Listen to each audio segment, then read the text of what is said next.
Hi folks, it's Mikey164 here, and today we're going to have a look at a couple of models of a well-remembered British car of the 1970s and 1980s. It's the Rover SD1 3500. And the two cars in the picture, you might be looking at those thinking, well, I know that one, that's the Corgi Juniors model. And you'd be half right, actually. The blue car is indeed the Corgi Juniors, but the yellow car is not Corgi. That's the one made by Playart. And I've only just got it. I've been after one of those for a while, haven't seen one, and I've just got hold of this one now. It's not in perfect condition, as you can see, but it's a good one, and I'm happy with it, and it'll do me nicely until a better one comes along, if it ever does. It's not very easy to find, that one, but it's a good one to search out. The two models do look very, very similar, don't they? But there are a few differences. Certainly the overall feel of the two is very similar indeed. Matchbox, of course, did make a model of the 3500, which was a bit sort of chunkier, a bit bigger, and had a slightly different feel to it. But these two look very similar, so let's have a closer look at them and see if we can spot the differences, because there are a few. Before I do that though, I'll just show you, here's the box that the Corgi model, the blue car, came in. So a nice bit of box art there with the early 3500 pictured, and a nice big Union Jack. It's all very patriotic. Rover, the best of British.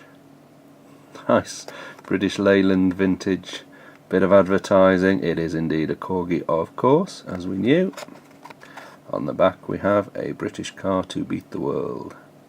Well, it didn't quite happen like that, did it? But this was a good car for the day, well remembered, well received, won a few awards, and people who drove these cars do remember them pretty fondly. They had a bit of character.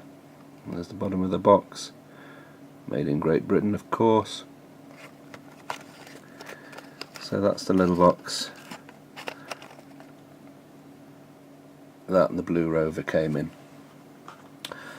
So let's have a closer look at these cars and see if we can spot some differences, because they do look very similar, don't they, from a distance. So let's start with the side views. I've just managed to take a chunk of paint out of the blue one, but never mind, life goes on. There's the side views then. Now the first thing you notice is that the roofline on the yellow car, the Playart car, is slightly lower than the Corgi, and indeed the quarter pillars, the side pillars, are chunkier on the Playart model than the Corgi. I'm still trying to work out which is actually more realistic. I'm slightly favouring the Playart, because it was quite a chunky car, the Rover. Let's just go back to the box image. I don't know, I mean the glass area looks quite tall on that, so maybe the Corgi is actually more accurate. But there's something about the feeling of the Playart which just kind of feels chunky, like the real car did in reality. Anyway, there we are. The other main difference on the side is that you can see the door shut lines on the Playart are recessed, as they would be in real life, of course. Whereas on the Corgi they're raised. So in terms of realism, that's a tick in favour of the Playart.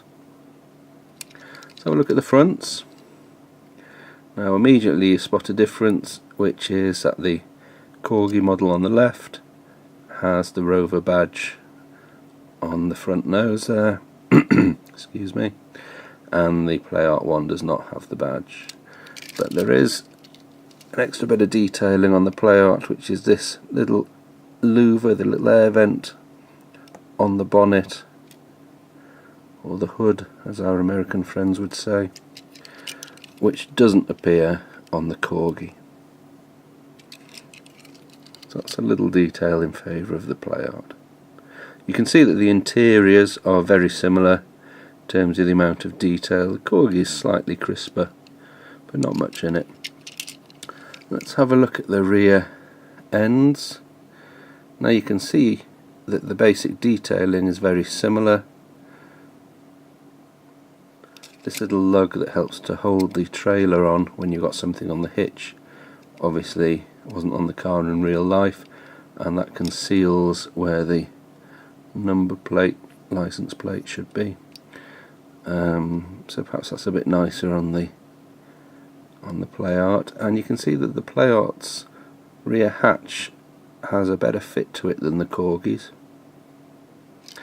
Another little detail that I quite like on the Playart, when you look at the rear hatches, you can see that there are suggestions of what looks like a rear demister grill embedded into the glass there,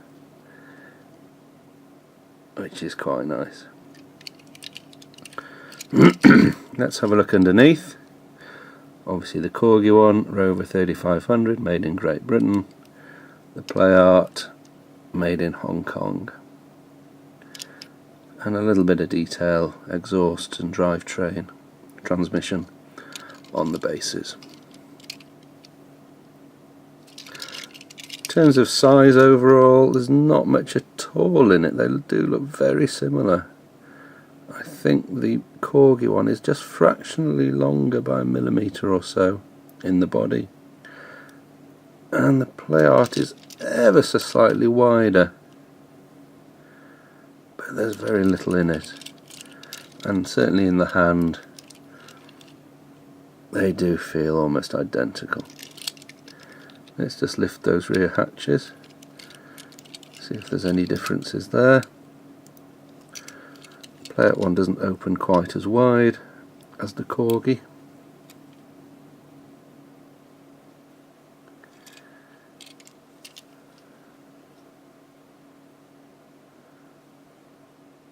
But they're both nice models of a well-loved British car of the day.